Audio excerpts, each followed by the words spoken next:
From the Bruins, we have Patrice Bergeron and David Krejci. Media, please raise your hand if you have a question. And as a reminder, please identify whether your question is for David or Patrice. We'll start with Steve Conroy from the Boston Herald. Hey, Patrice, this was obviously the best game for your line out of the four.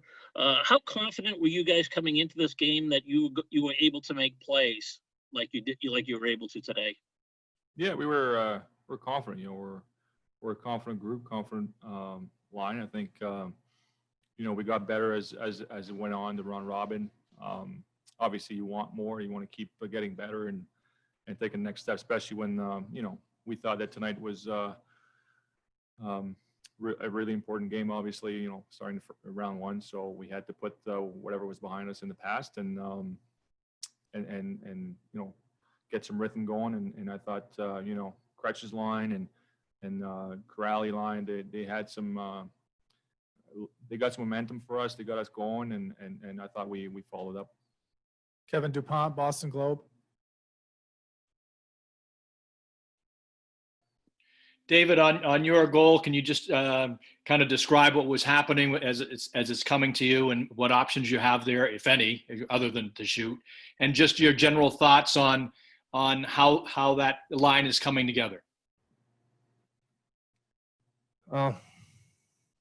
You know, it's one of those things. I got a puck in the slot, and sometimes it goes in, sometimes it doesn't. Luckily, it went in. It was a big goal for our team. Gave us some confidence.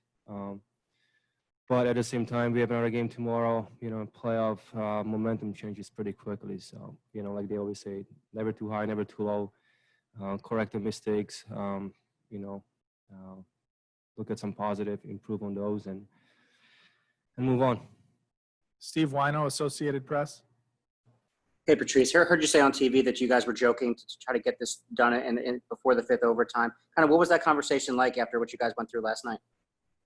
Yeah, I mean, we know we're playing a very good team, tight checking, very fast, and obviously it was about finding a way. You know, we talked about especially in overtime, you know, putting the puck on net, and you never know what can happen. And you know, obviously that play unfolded the way it did, and obviously was happy to get it in. But again, tough matchup, tough games, and you're just trying to, you know, especially when the ice is, you know, after 5 periods, it gets a little choppy out there. So you have to make sure you put the puck on net and get some rebounds and whatnot. I mean, obviously on this one was more of a rush play, but that being said, keep things simple. Tara Sullivan, Boston Globe. Could I just follow up on that? How did you, I'll ask you, Patrice, but either can feel free to answer. What was last night like? What was that like to sit through, have it postponed? Were you concerned at all about, you know, doing all the prep and then having to do it over again? And that being said, how good does it feel to just get that win then in the first game? You called it an important game. Yeah, I think last night was one of those things where it's out of your control. You know, we knew it was a possibility. I mean, you didn't expect 5 overtimes, but that being said, we knew, you know, it's part of having a tournament like this in one rink, and be ready for the unexpected, I guess. So we're trying to stay composed and whatever the decision was going to be. So it was either going to be ready for last night or just get a good meal in you and be ready for this morning. So when we got that, when the decision was made, I should say, we were fine. You know, we just try to focus on this game. We'll do a few more for Patrice and David. We'll go to Jimmy Murphy, Boston Hockey Now. Hey, Patrice, how you doing? Good.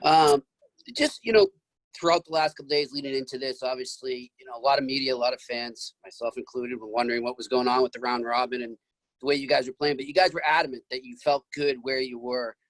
What is it that you feel to know that? Like, just talk about that familiarity you have with your teammates.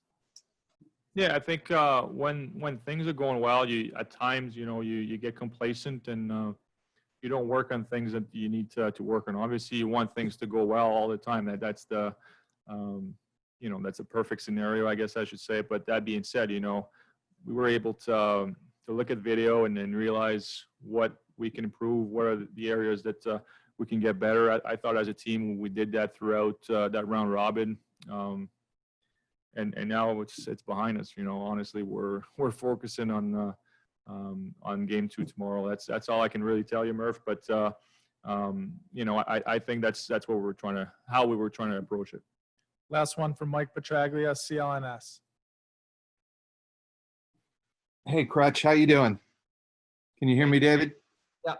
Good. I wanted to ask you how important it was and what the attitude was on the bench after McGill scored 21 seconds after your first lead of your time up in Toronto. How important it was not to hang your head and fight back from that. I don't think it really shook our bench. We've been in the situation before. We have a confident group, just like Bergie said. We believe in each other. We believe we're a good team. If you play the way we're supposed to play, we'll get a win. So we stuck with it. We play the same way. We got a big goal by a big line in overtime. So it feels good to get the first one out of the way. Guys, thank you for your time. Thank you.